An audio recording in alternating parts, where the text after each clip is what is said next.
새벽교회 오신 분들을 환영합니다. 창세기 8장의 말씀, 죄악이 관영한 세상을 홍수로 심판하시는 이야기가 이어지고 있죠. 그때 하나님께서 한 사람 노아를 통해서 구원의 역사를 이루시는 것이 희망이라고 말씀 나누었습니다. 더욱이 노아를 의인이요 완전한 사람이라고 말하지만 그건 완벽함이 아니라 하나님과 친밀함 때문이었다고 하는 것. 어떤 경우도 하나님을 마음에 두고 하나님이 무엇을 원하시는가를 묻고 듣고 순종하려고 하는 그의 삶의 태도였기에 햇빛이 내려쬐는 땡볕 속에서도 방주를 지으라는 하나님의 명령에 순종하고 따라갈 수 있었다고 하는 말씀이 어제 말씀이었습니다. 그런데 여러분, 하나님이 너무하신다 그런 생각하지 않습니까? 일만 지키시는 하나님, 그 방주를 지어가는 긴 시간 동안 노아가 얼마나 힘들었을까?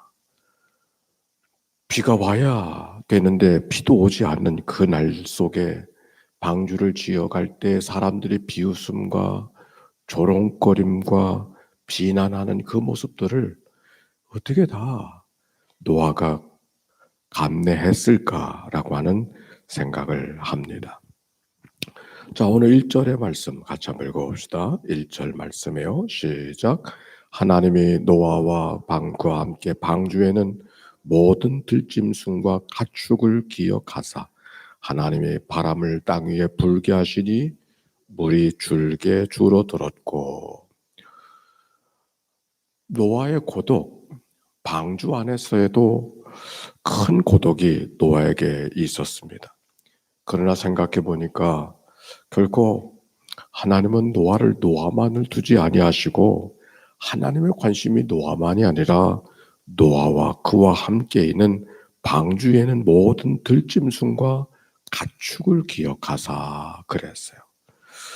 들짐승과 가축까지 하나님의 관심 속에 있음을 알게 되어집니다. 요즘 생태적으로 여러 가지 어려운 일이 생겨서 환경에 문제가 생기고 사실은 이 감염병도 그런 문명의 결과로 만들어져 있는 것을 생각해 보면 우리가 이 속에 하나님이 무엇을 말씀하시는가를 우리가 기억하고 마음을 열고 들어야 하는 것이죠. 여기 하나님이 모든 들짐승을 노아와 함께 기억하사, 이 자카르라고 하는 말, 기억한다고 하는 말은 단순히 생각한다고 하는 그런 말이 아니라 늘 노아를 바라보고 노아를 향하시고 노아의 일에 간섭하시려고 노아를 주목하고 계신, 그럴 때 사용하는 말이 자카르라고 하는 말.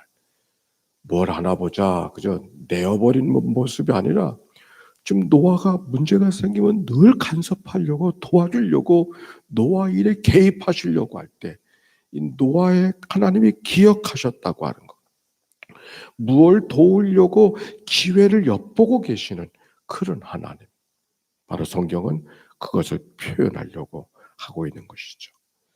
방주 속에 고독하게 있는 그 노아를 혹시 그의 영혼을 다칠까 봐, 혹시 그의 마음이 상할까 봐 하나님이 노아를 기억해 주시고, 그래서 뿐만 아니라 홍수의 기간을 조절해 가시는 하나님의 모습을 오늘 성경을 통해 발견하게 되는 것이죠. 노아를 향한 하나님의 관심은 노아만의 관심이 아니라 우리 한 사람 한 사람을 향한 하나님의 관심이 오늘도 우리 가운데 있는 줄로 믿습니다. 내가 산을 향하여 눈을 들리라. 나의 도움이 어디서 올꼬?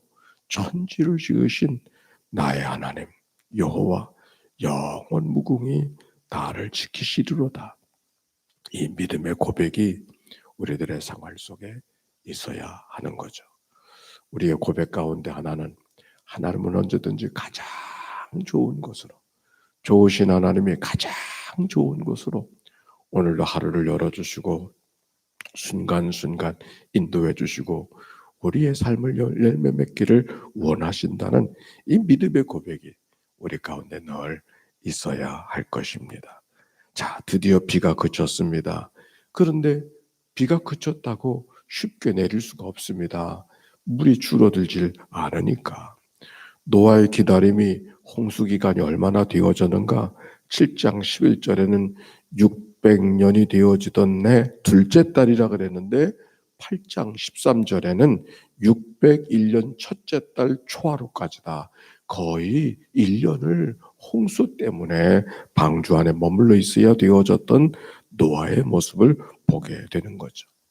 까마귀를 날려보내고 그러나 까마귀가 있을 곳이 없어 다시 돌아왔어요. 또 비둘기를 날려보냈어요. 그런데 그 비둘기가 오지 아니하므로 새 잎사귀를 가져오게 되어져서 그래서 홍수가 다 끝나고 이제 내려도 되어져야 될 것을 알게 되어진 오늘 이 모습을 보면서 까마귀를 날리고 비둘기를 날리는 이 노아의 마음이 어떤 마음이었을까? 얼마나 마음이 조급한 마음, 얼마나 그 기다리는 마음이 힘들었을까? 그런데 오늘 성경을 보면서 보니까 원망하고 불평하고 투덜대는 모습이 기록이 되어져 있질 않아요. 출애굽기를 기억할 때 보면은 백성들이 광야를 지나갈 때 하나님의 특별한 은혜로 홍해를 건넜음에도 불구하고 바로의 군대를 이겼음에도 불구하고 잠시를 못 찾아가지고 못 참아가지고서 원망하고 불평하고 삿대질하고 고함 지르고 그게 일반적인 백성들의 모습인데 오늘 여기 성경 속에는 그런 모습이 기록되어져 있지 않아요.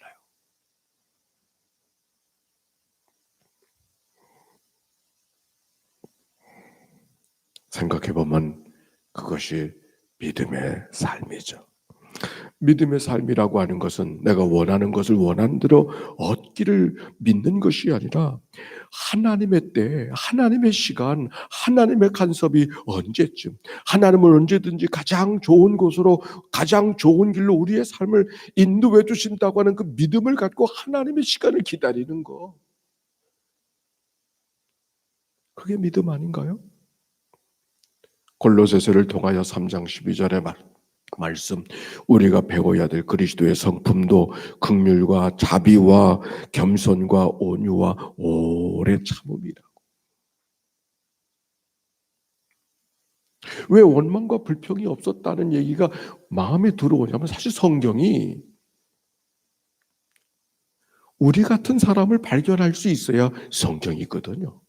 우리가 말씀을 보면서 왜 은혜를 받습니까? 거기 우리 같은 사람이 있기 때문에 우리 같은 가인인가? 가인 같은 우리인가? 가인 같은 우리가 성경 속에 있으니까 하나님의 말씀이 우리 가운데 은혜가 되는 게.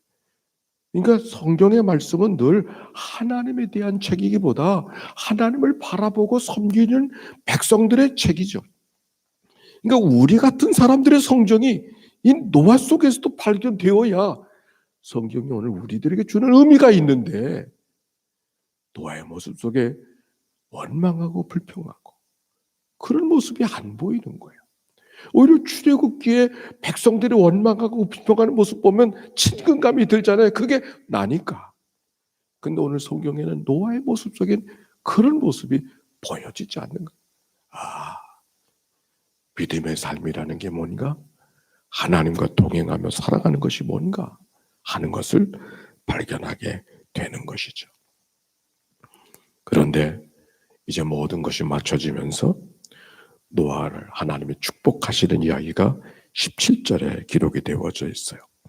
너와 함께한 모든 혈육이 있는 생물 곧 새와 가축과 땅에 기는 모든 것을 다 이끌어내라. 이것들이 땅에서 생육하고 땅에서 번성하리라 하시며 하나님의 노아를 다시 축복하는 장면이죠. 그랬더니 20절 같이 읽어봅시다. 시작. 노아가 하나님 여호와께 제단을 쌓고 모든 정결한 짐승과 모든 정결한 새 중에서 제물을 취하여 번제로 제단을 드렸더니 노아가 뭘 하고 있어요? 하나님 앞에 번제 제사, 하나님 앞에 감사의 제사를 드리고 있어요. 홍수로 온 세상이 쓸어가고 있음에도 불구하고 노아가 하나님 앞에 감사의 제사를 드리는데 그냥 감사가 아니고 정결한 것을 골라서,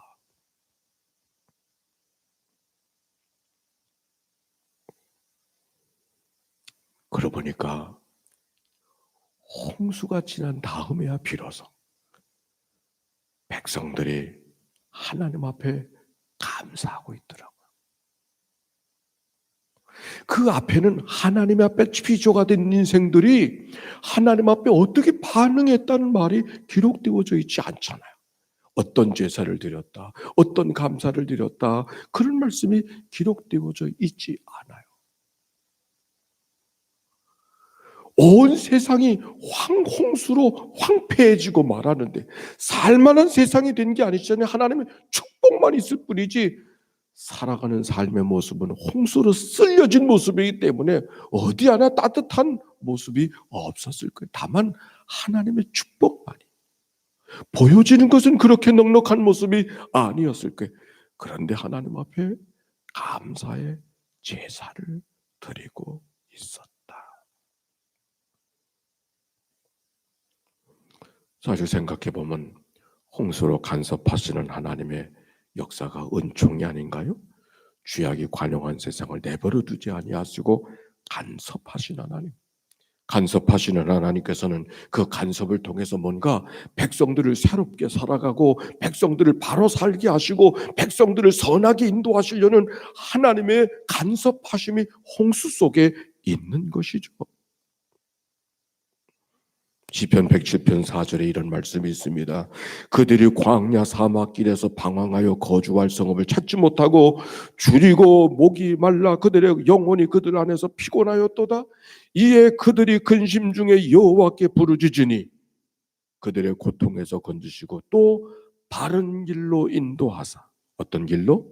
바른 길로 거주할 성읍에 이르게 하셨도다. 홍수의 사건을 통해서 백성들을 바른 길로 걸어가게 하시는 하나님의 역사하심이 오늘 성경 속에 있음을 발견하게 되어집니다.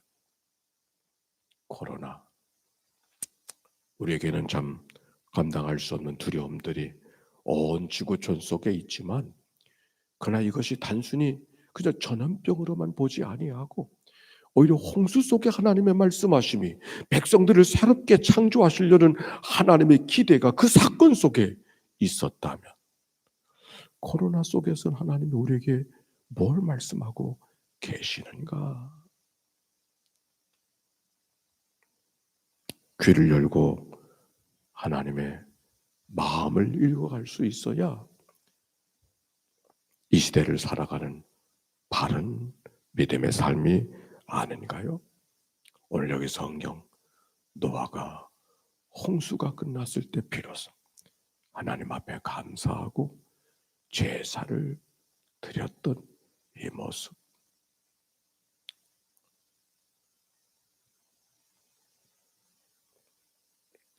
바른 길로 인도해 주시는 하나님의 간섭이 이 속에 담겨 있음을 발견합니다.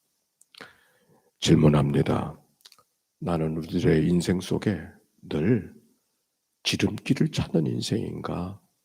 바른 길을 걸어가는 인생인가? 나는 오늘도 지름길을 찾아가는 인생인가? 바른 길을 찾아가려고 하는 인생인가? 잠시 묵상하겠습니다.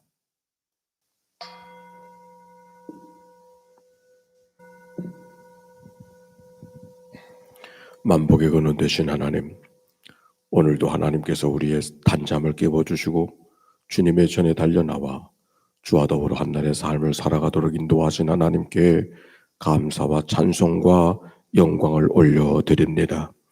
여호와 하나님, 내 생명의 능력 되시오니 군대가 나를 대적하여 진칠지라도 내 마음이 두렵지 아니하며 전쟁이 일어나 나를 치료할지라도 나는 여전히 태어날 것이라고 말씀하시는 주님이요, 오늘 하나님 앞에 마음을 열고 기도하는 주의 백성들을 주님의 강한 손으로 저들의 삶을 인도해 주옵시고 능력의 손으로 저들의 삶을 붙잡아 주시어서 하나님이 나와 함께 하시면 누가 나를 대적하리요?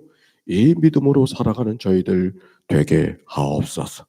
죄악이 관영한 세상을 내버려 두지 아니하시고 홍수로 간섭하셨던 하나님, 하나님이여 하나님께서는 여러 가지 사건으로 우리의 삶을 간섭할 때마다 우리의 삶을 바른 길로 인도해 주시는 하나님의 은총의 손길을 기억하고 하나님 앞에 믿음으로 찬송하고 감사로 반응할 수 있는 저희들 되도록 인도해 주옵소서. 오늘 하나님 앞에 나와 귀한 예물 봉헌하는 믿음의 식구들을 기억해 주옵소서. 사랑하는 자녀를 위해서 감사하고 천번의 제사를 만들어가고 10의 1조를 봉헌하는 주의 백성들의 손길들을 주님이 기억해 주옵소서. 기도하게 하신 하나님은 응답하실 하나님인 줄로 믿습니다. 오늘도 우리의 목자 되셔서 푸른 풀밭 쉴만한 물가로 인도해 주시옵시고 때때로는 어둠의 골짜기를 지나간다 할지라도 주님이 함께하여 주심을 믿고 해받을 것을 두려워하지 않고 믿음으로 담대하게 걸어가는 주의 백성들 되게 하옵소서. 이 새벽 주님께로 우리의 마음을 향한 것처럼 이 저녁 우리의 마음으로 하나님 앞에 감사하고 하나님을 영화롭게 하는 이 한날 되게 하옵소서. 우리를 구원하신 예수님의 이름으로 기도하옵나이다. 아멘. 이제는 성부, 성자, 성령 삼일체 하나님의 크신 은혜와 사랑과 역사가 이제와 같이 영원히 함께해 주시기를 축원하옵나이다. 아멘.